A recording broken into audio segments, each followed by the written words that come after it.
DC Studios and James Gunn are in big trouble. According to leaked internal Paramount documents, DC Studios is one of the many things on the chopping block if Paramount has to sell some Warner Brothers properties in order to get their sale to go through and in order to get the monopolization lawsuits against them canceled so that the sale can go through.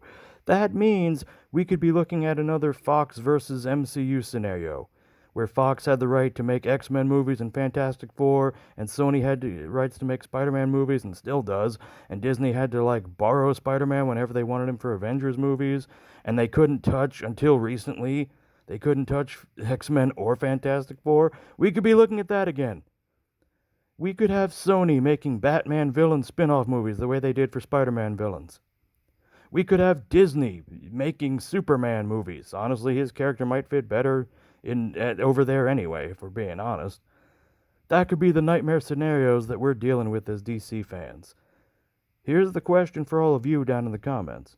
What DC property should they sell off? Should they sell off the whole studio? They probably won't do that. Should they just sell off Batman, just Superman? Should they sell off everything but Batman and Superman movie rights? What characters would you not mind them selling off? What movie rights to certain characters would you not mind them selling off? And if they do get split off in 20 different directions, are you really going to go to the theater 20 different times to see different DC movies?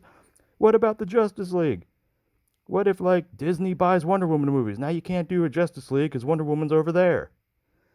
This could be really bad. This could also be really good because maybe one studio does spend the money and buy up all of DC and does a better job with them. What about that? What if Disney does spend the money? What if Amazon, let's use Amazon as an example, they could spend the money. They could buy DC Studios. Maybe they make better DC movies than Warner Brothers did. You never know, man. So comment below, what do you want to see happen to DC Studios, if anything? There is a path of least resistance here as well, where Paramount could just let Warner Brothers continue to operate as their own company, and then nothing has to change.